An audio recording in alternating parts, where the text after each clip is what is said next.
নমস্কার বন্ধুরা, কেমন আছো সবাই? একটা ছোট্ট মিনি ব্লগে তোমাদের সকলকে স্বাগত জানাচ্ছি। আজকে সকালে কুমড়ো গাছে অনেকগুলো ফুল দিয়েছে। আর কথা দিয়েছিলাম যে আমার পাশের রুমের একজন ইটালিয়ান মহিলা থাকে, মানে বয়স্ক মহিলা, ওনাকে ফুল বড়া খাওয়াবো। ওনাকে একদিন গল্প করছিলাম যে আমরা এই ফুল মানে এই লাউ গাছের ফুলের বড়া খাই। তো উনি বলেছিল কি, মানে অবাক হয়ে গেছিলো যে কেমন করে খাস। তো ওনাকে কথা দিয়েছিলাম খাওয়াবো, কিন্তু ঘটনা হচ্ছে ফুল আপনার খুব একটা দিচ্ছিল না। তো আজকে একসাথে এতগুলো ফুল দিয়েছে দেখেই আমার ঝপ করে ওনার কথা মনে পড়ে গেল যে ওনাকে ফুল বড়া খাওয়াবো বলে কথা দিয়েছিলাম। আর সকালে উঠেই দেখি ফুলগুলো একদম টুকটুকে হয়ে ফুটে রয়েছে এবং মানে ফুলগুলো একদম এরকম খুলেছিল। এখন দুপুর হয়ে গেছে, দুপুর 1:30 বাজে, তো ফুলগুলো রোদের তাপে গুটিয়ে গেছে।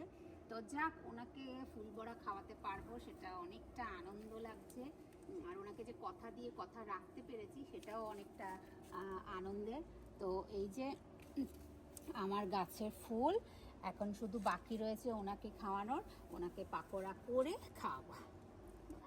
এই যে 5টা ফুল, আর তার সঙ্গে আরও 3টে ফুল ফ্রিজে জমিয়ে রেখে দিয়েছি, কালকে ফুটেছিল। তো সবগুলো মিলে একসাথে ওনাকে পাকোড়া তৈরি করে দিয়ে আসবো।